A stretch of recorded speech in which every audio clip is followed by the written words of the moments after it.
The bell above the door of Blossom and Thorn chimed softly, and Elena Reyes did not look up.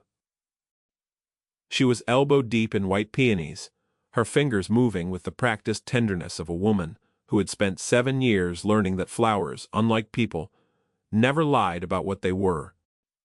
Her curls had escaped the loose knot at the nape of her neck, her apron, dusted with pollen and the faint green of stems, pulled snug across a soft, round middle. She was a large woman, plus size, in the way that filled the doorway with warmth, rather than shrinking from it, with full arms, a wide, comfortable torso, and a face made for smiling. Even when she was tired now. It was 6 minutes past 7 in the morning, and the man who came every Monday was punctual to the second. "Good morning, Mr. Vale," she said, still not looking up. She had learned in the past 11 months that he did not require her to look up. He required only that she be there, and that the arrangement be ready. "Good morning, Miss Reyes." His voice was low, unhurried, the kind of voice that suggested he had never once in his life needed to raise it. She finally lifted her gaze, and there he was, exactly as he had been every Monday, for 11 months, tall. Impossibly tall. A charcoal suit that fit him like architecture, a face that was carved rather than shaped, all clean lines and dark, patient eyes. Adrian Vale. She did not know what he did for a living. She had never asked. He paid in cash, and always more than the arrangement cost. When she had tried, in the beginning, to give him change, he had simply said, "Keep it," and walked out. "The white peonies again?" she said, gesturing to the vase behind the counter. 20 stems, no ribbon." "I remembered, thank you." She wrapped them the way he liked, in plain brown paper, no embellishment. Her hands trembled slightly, and she hoped he did not notice. She had told herself many times that she was not the sort of woman a man like Adrian Vale noticed. She was the florist. She was the girl behind the counter with a flower on her cheek and the pollen on her apron. She was pleasant, forgettable. He watched her hands as she worked. She did not see the way his eyes lingered on the small movements of her fingers, the careful way she cradled the stems as if they were something precious. She did not see the way his jaw softened, almost imperceptibly, when she hummed a little under her breath without realizing it. She did not see, because she was not looking for it, and because no one had ever taught her to look. "Who are they for?" she asked, and then flushed immediately, because in 11 months she had never once asked. "I'm sorry. That was rude." "You don't have to answer." He was quiet for a long moment. "Someone I have not yet had the courage to give them to," he said. She looked up sharply, but his face was unreadable. He took the wrapped bouquet, laid a folded bill on the counter, and walked out. The bell chimed behind him. Elena stood very still. She looked down at the bill. It was $500. The peonies had cost 80. She pressed her hand to her chest and tried to slow her heart. Across the street, in the back of a matte black sedan, with tinted windows, Adrian Vale sat with the bouquet on the seat beside him and closed his eyes. "You didn't give them to her again," said the man in the driver's seat without turning around.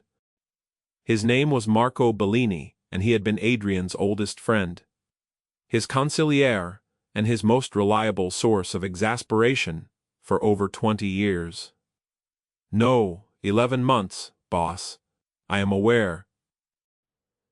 "That's 44 bouquets of white peonies she has arranged for you, that you have then carried out of her shop, driven 3 blocks, and given to the caretaker at St. Cecilia's Cemetery to place on your mother's grave."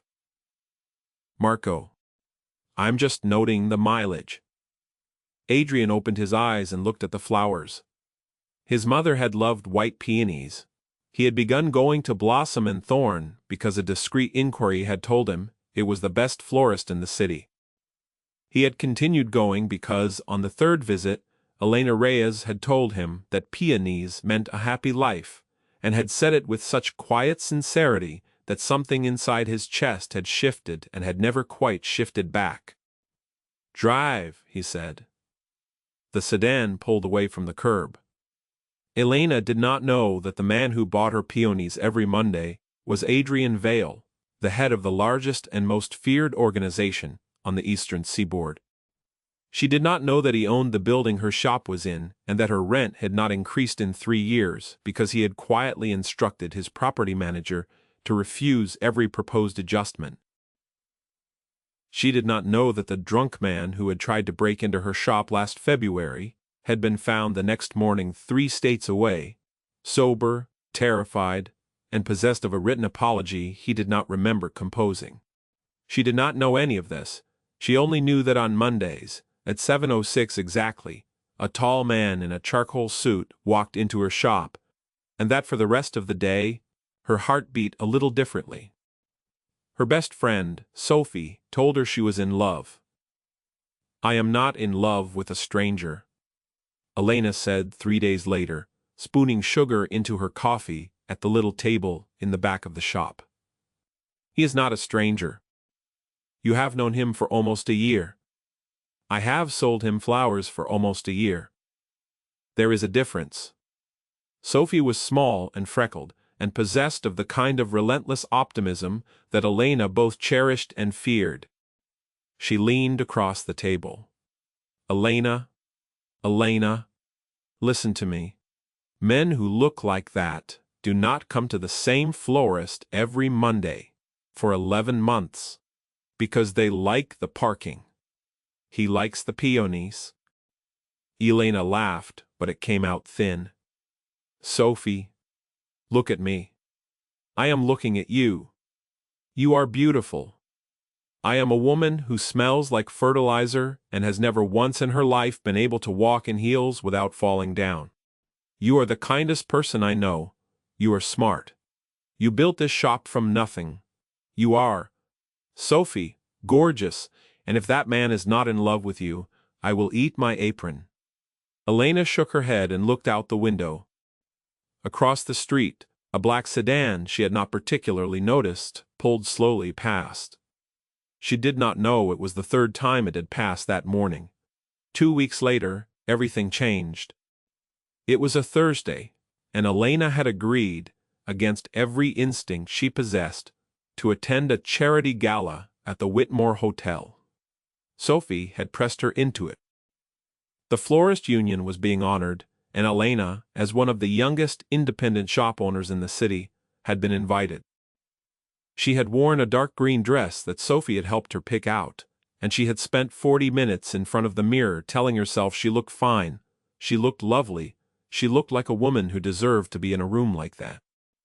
The Whitmore ballroom was full of chandeliers and champagne and people who knew each other. Elena did not know anyone. She stood by a marble column and tried to look as if she had chosen to stand there. That was when Trenton Ashford found her.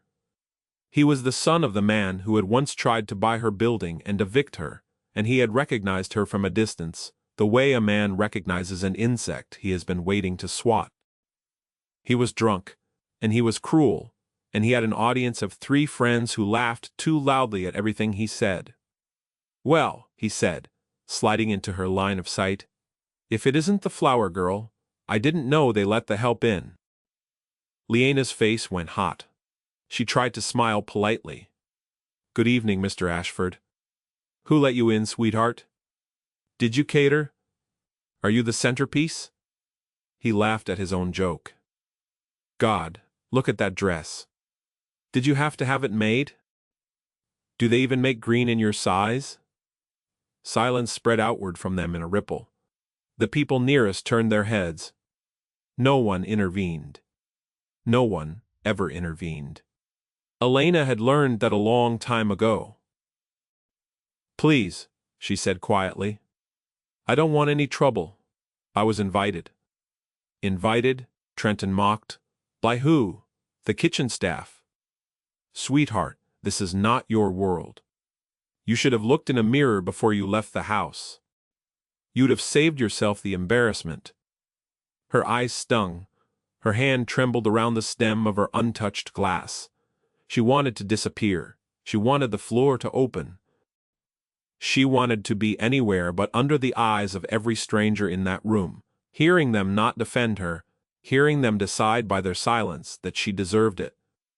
And then a hand, very gently, closed around her elbow. "Miss Reyes." The voice was low and unhurried and entirely without inflection, and every hair on the back of Elena's neck rose at once. Adrian Vale stepped into her line of sight. He did not look at her. He looked at Trenton Ashford, and something in the ballroom went very cold. "Ashford," he said mildly. Trenton's mouth was still open, around his neck's cruelty. It stayed open. His face, red with drink and pleasure, went slowly and completely white. "Mr. Vale," he whispered. I didn't know she was. You didn't know she was." "What? I didn't mean." Adrian's expression did not change. "You did not need to know. She was with me. You needed only to know she was a woman in a room minding her own business. That should have been enough for you. It was not, was it?" Trenton did not answer. "Look at her," Adrian said, in the same soft voice. "Look at her, and apologize." Trenton looked, his hands were shaking. I am. Miss Reyes. I am sorry, I am. I am so sorry, I did not. Now leave." Trenton left. His 3 friends left with him. They walked, and then they walked faster, and then they were gone. The silence in the ballroom stretched. And then, all at once, conversation resumed, too loudly, too determinedly, everyone pretending they had seen nothing. Elena stood frozen with a stranger's hand on her elbow. "Miss Reyes," Adrian said, and now his voice was different. Softer. "Are you all right?" She looked up at him. His face this close was extraordinary. She had never allowed herself to really look at it before. His dark eyes were fixed on her with an intensity that made her breath catch. Yes, I. Thank you. I don't understand what just happened." "Nothing happened," he said. "A drunk man was rude. He apologized. You are unharmed. He was terrified of you. He was drunk. Mr. Vale, Adrian." She stared at him. "My name," he said, "is Adrian. Adrian." She said it carefully, like a word in a language she was just learning. "Who are you?" "A man who buys flowers, Adrian." He was quiet. Then, "May I take you home, Miss Reyes?" She nodded, once, because she could not think of anything else to do. He did not release her elbow until she was safely in the back seat of a matte black sedan she did not recognize but that she would later realize she had seen many, many times. Marco Bellini drove. He said nothing. He glanced once in the rearview mirror at his boss, sitting with a respectful 6 inches of distance from the florist, and he permitted himself a very small, very private smile. "You have not asked," Adrian said to her as the city lights slid past. "Asked what? What I do? I don't. I'm not sure I want to know." "You should know." She turned to look at him. His profile was clean and hard in the passing light. "I am the head of an organization," he said, "that some people call a family, others call it worse things. Most of what those people say is true. I have great resources, I have many enemies. I am not, by most definitions, a good man. Why are you telling me this? Because I have taken you out of a public room without your consent, in a car that is not yours, driven by a man you do not know. You deserve to understand what you are sitting inside of." She swallowed. Her heart was hammering. And yet. She was not afraid. "You bring flowers to your mother?" she said suddenly. He turned his head. "How did you know that?" You paused once. "When I asked who they were for?" "There was something in your face.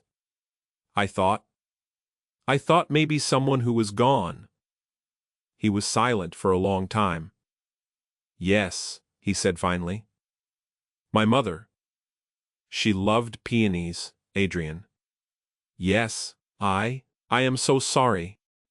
His mouth moved, not quite into a smile. "You are the only person," he said, "who has ever said that to me and meant it." The car pulled up outside her small apartment building. He got out. He opened her door. He walked her to the steps. He did not touch her again. "Elena?" "Yes." "The man in the ballroom. He will not trouble you again. Neither will anyone who saw him do it. If anyone attempts to, you will call this number." He handed her a small white card with a single phone number and no name. "You will call it before you call the police. Do you understand?" "Adrian. That is not. I cannot." "Do you understand?" "Yes. Good night, Elena, good night." She watched him walk back to the sedan. She watched the sedan pull away. She stood on the steps in the cold for a long time before she went inside, and when she did, she sat on the edge of her bed and pressed her palms to her burning face, and tried to understand what had just happened to her life. The next Monday, at 7:06, the bell above the door of Blossom and Thorn chimed. He came in. He did not comment on the gala. He did not comment on the car ride. He ordered his peonies. Something, however, had shifted, and both of them knew it. He stayed longer that morning, 10 minutes. 12. He asked her, in his quiet way, how her week had been. She answered. He asked what her favorite flower was, and she laughed, because she had never been asked. And she said, "Ranunculus. They look like they can't decide whether to be a rose or a peony, and I love that about them." He was silent for a moment. Then he said, "That is a very good answer," and he left. The next morning, when she opened the shop, a delivery was waiting on her doorstep. 3 dozen ranunculus, in every color she had ever loved. There was no note. She stood in the doorway with the flowers in her arms and laughed and cried and did not know which she was doing. More, Sophie shrieked when she saw them. I told you. Elena, he is in love with you, Sophie, he is. He is a dangerous man. He is a dangerous man, who buys you 3 dozen ranunculus." Elena pressed the flowers to her face and did not answer. Meanwhile, in a glass tower on the far side of the city, Marco Bellini leaned against the doorway of Adrian Vale's office and permitted himself the second small private smile of his year. "You sent her flowers?" "I did." "You have never sent anyone flowers. I am aware. You realize she is going to figure out that you own the building her shop is in. Eventually, you realize she is going to figure out that you own the flower wholesaler that supplies her." "Yes. And the wholesalers." "Wholesaler, yes. And that the reason no permit inspector has knocked on her door in 3 years is that you personally intervened when the mayor's office attempted to." "Marco, I am just saying, boss. She is a smart woman. She is going to figure it out." "I know. What are you going to do when she does?" Adrian looked down at the file, open on his desk. It was thick, and it contained photographs of a man he had been quietly hunting for over a year. A man named Victor Kesh, who had once worked for Adrian's father, who had betrayed the family, who had gone underground, and who had recently, very recently, resurfaced with a plan. The plan involved leverage. The leverage, Adrian had discovered 48 hours ago, was to be a florist named Elena Reyes. "I am going to make certain," Adrian said quietly, that she is alive to figure it out. Marco stopped smiling. The weeks that followed were the strangest and most beautiful of Elena's life. Adrian did not court her the way other men courted women. He did not take her to dinner. He did not send her jewelry. He came to her shop on Mondays and sometimes Thursdays, and he sat in the small chair by the window while she worked, and he talked to her about small, quiet things. His mother, his childhood, the way the light fell in her shop. At 4 in the afternoon, he asked her about her family, and she told him about her parents who had died within a year of each other when she was 22, and he listened, really listened, with the whole of his attention, in a way she had never been listened to in her life. She began to look forward to Mondays the way a plant looks forward to sunlight. She also began to notice things. She noticed, for example, that the elderly man who ran the deli next door mentioned, offhand, that his rent had been mysteriously reduced. She noticed that the vandal who had thrown a rock through her window the year before had, according to a policeman she happened to talk to, been apprehended and sentenced within 48 hours, which everyone agreed was very unusual.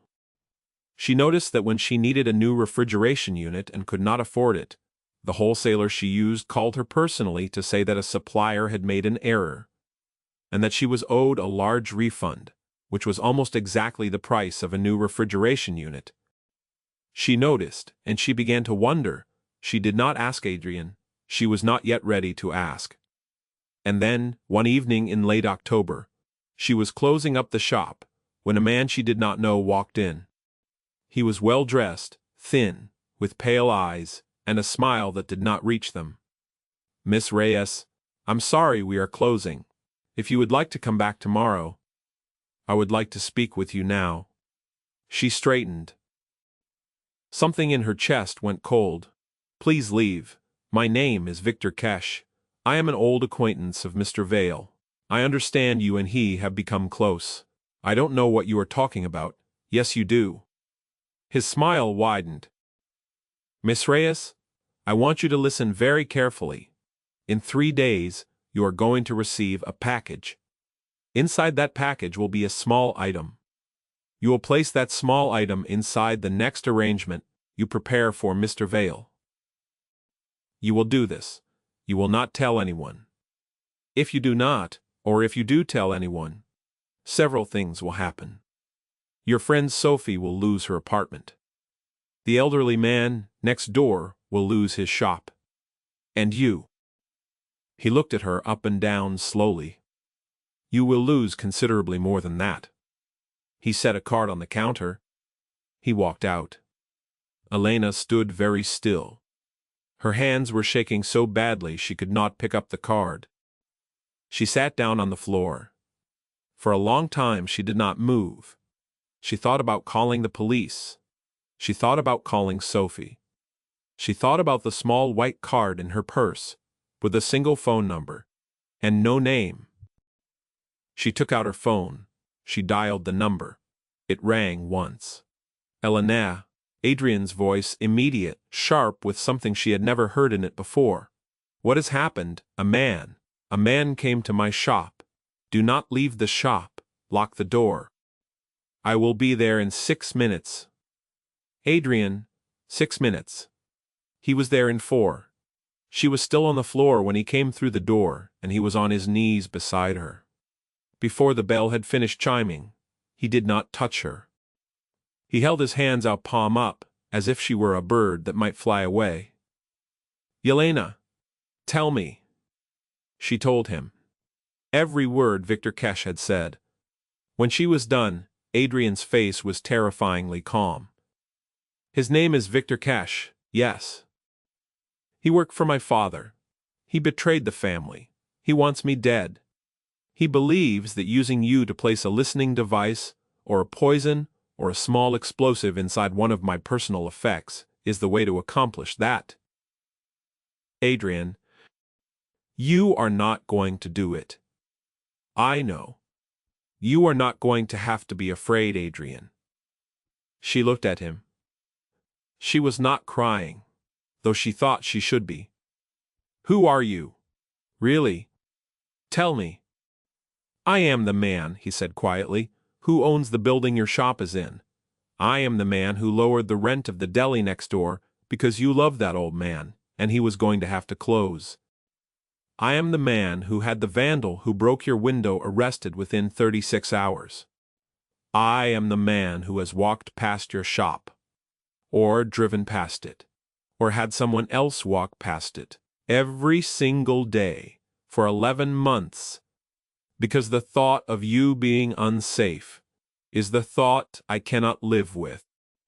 I am the man who has loved you, Elena Reyes, since the 3rd time I walked into your shop, and you told me that peonies meant a happy life." She stared at him. "You," she whispered. "Yes. All of it, yes, Adrian. I did not tell you because I did not want you to feel that you owed me anything. I do not want to be owed. I want to be chosen. I would rather protect you from a distance forever than have you feel that you were obligated to me. Adrian. I know I am not. I know I am not what a woman like you deserves. I know, Adrian." "Stop." He stopped. She reached out. She put her hand very gently on his face. He closed his eyes. "I am not going anywhere," she said. He did not open his eyes for a long time. That night, Elena did not go home. Adrian took her to a house she had not known existed, on the edge of the city, behind a gate that opened, without anyone pressing a button. The house was full of light and books, and she noticed, with a small breaking of her heart, one framed photograph of a woman, with dark eyes and a soft smile, who could only have been his mother. She slept in a guest room. He slept in his own room, on the other side of the house, and posted 2 men in the corridor between them, because he did not trust the world, only himself, to keep her safe.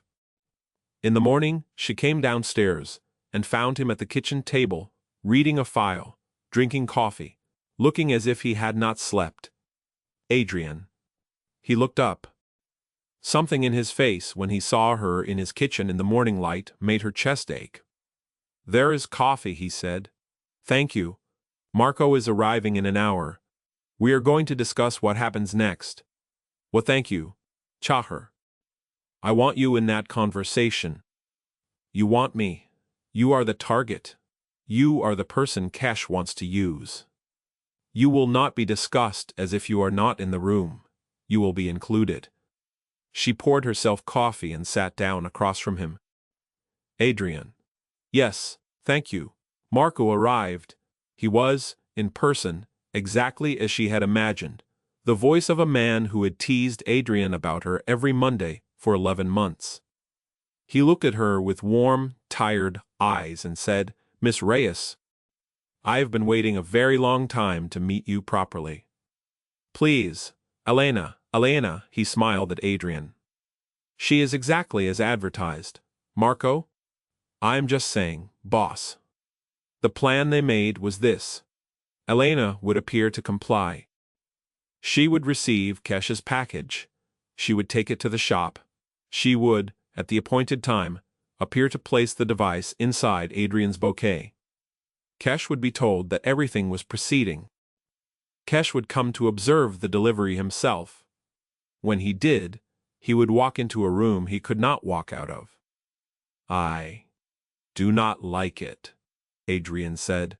"You proposed it," Marco said. "I do not like it." Elena reached across the table and put her hand on his. "I will do it. I want to do it. I am not going to spend the rest of my life being afraid of him.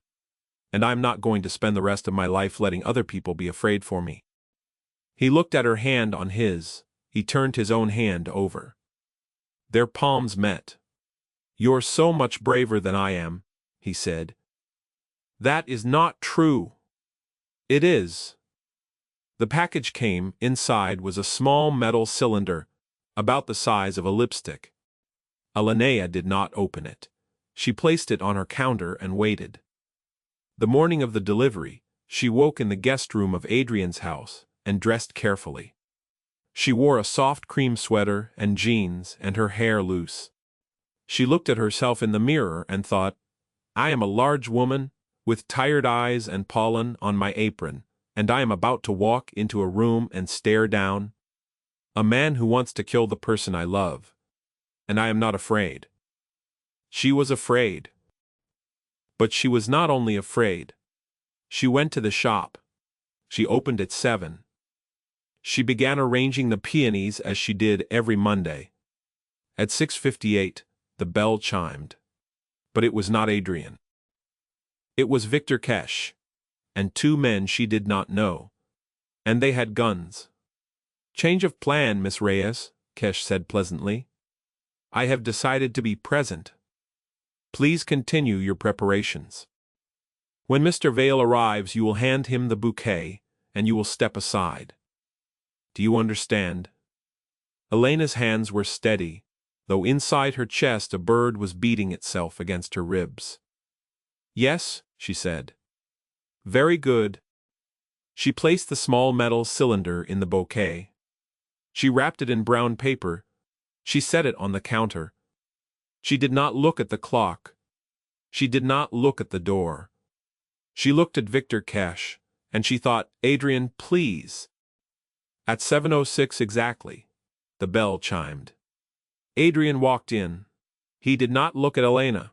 He looked at Victor Kesh. And he smiled very slightly, the way a man smiles when he has been waiting a long time for a particular door to open. Victor. Adrian. I had wondered whether you would have the courage to come in person. I had wondered whether you would be foolish enough to walk into an ambush for a woman. Yes, Adrian said. That is precisely the calculation you have made incorrectly. The door behind Kesh opened, and behind that door were 6 of Adrian's men, and behind the counter, where the storeroom was, the door opened, and behind that door were 4 more. And on the roof of the building, across the street, a marksman had, for approximately 11 minutes, been ready. Victor Kesh's 2 men lowered their guns very slowly. Kesh himself did not move. You, Kesh said. I have known, Adrian said, for 6 weeks. I have known your associates, I have known your bank accounts, I have known your safe houses. I have known the man who let you back into the country, and he is currently a guest of mine in a room without windows. I have known everything, Victor, because from the moment you decided to involve her, this ceased to be a business dispute and became a personal one. And I am very, very good at personal ones. Kesh's mouth opened. Do not, Adrian said gently. Speak to her. Do not look at her. Do not, in your remaining seconds of freedom, think about her. You have not earned any of it. Adrian's men closed around Kesh and his 2 associates. It was done in less than 20 seconds. There was no gunfire. There was no shouting. There was only the soft, disciplined sound of professionals doing the work they had been trained to do. Elena stood behind her counter, with her hands pressed flat to the wood. When it was over, Adrian crossed to her. He did not touch her. He looked at her hands, at her face, at her eyes. Elena, I am all right, Elena. Adrian, I am all right. He closed his eyes. For one moment, one very small moment, she saw the man beneath the empire. And he was terrified. And he was in love. And he was hers. I would have, he said, burned the world. I would have, I know. She stepped around the counter. She put her arms around him. His arms came around her, slowly, disbelievingly, as if she were a thing he had been afraid to hold. Behind them, Marco Bellini permitted himself the 3rd small private smile of his year. Boss Marco, take her home. Yes. 6 months later, on a Monday morning in April, the bell above the door of Blossom and Thorn chimed at 7:06 exactly.